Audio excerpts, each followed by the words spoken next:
By Akash studio Maharajganj.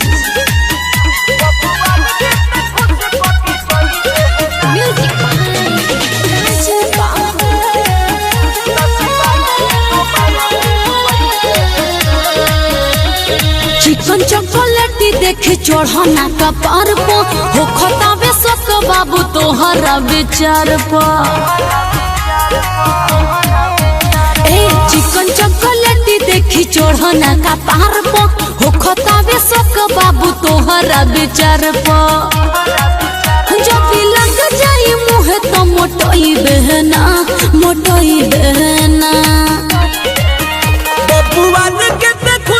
के जोई बहना तो शिवाने में दोबारा फिर वही बहना तो शिवाने में दोबारा फिर वही बहना बबुआन के खुश के जोई बहना तो शिवाने में दोबारा फिर वही बहना।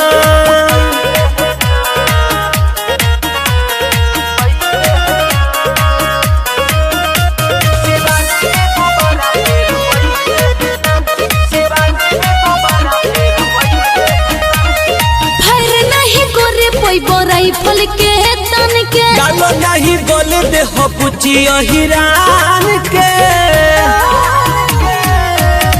लग जाई था कहे मुँह तारे हमें कदेव कठिन तोहर चलल राह में खाली देखो ही के मिली चिख पोई बहना पोई बहना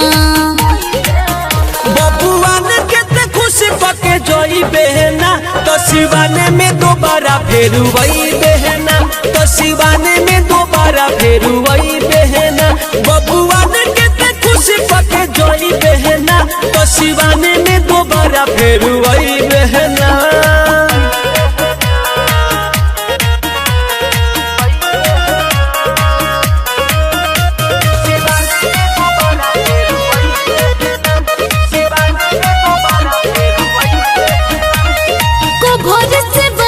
हो जाए तोहर टावर कुंदन बबर के देख ली है